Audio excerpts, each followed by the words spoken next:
বন্ধুরা, মানুষ যখন হাতি গর্তে পড়ে তখন চামচিকে অবশ্য শুনছি লাথি মারে, কিন্তু এটাই বর্তমানে সত্যি কথা। হাতি গর্তে পড়লে চামচিকেও লাথি মারে। এটা তো পুরার কোনো কথা না। যখন তুমি টাকা থাকে, তোমার ফ্যামিলিতে আরাম আয়েসের অভাব থাকে না, তারপর তুমি যে যেটা চাহিদা পূরণ করবা, দেখবে সবার কাছে তুমি ভালো থাকো। যখন একটু সমস্যা হয়ে দাঁড়ায়, তখন আরে বাবা, কি তোমাকে চেনে, আপন ভাই কি বোন কি, তাদের পুরাণ কথা মনে পড়ে যায়।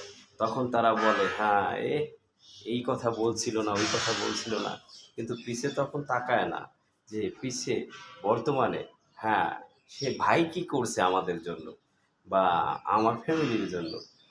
যখন একটু তুমি দুর্বলতা তোমার পাবে, তখন ঘরের বউ কি, ফ্যামিলি কি, সবাই তোমাকে খোঁচা মেরে কথা বলবে। এইটাই স্বাভাবিক। এটাই বলে যে হাতি গর্তে পড়লে চামচিকেও লাথি মারে। Thank you.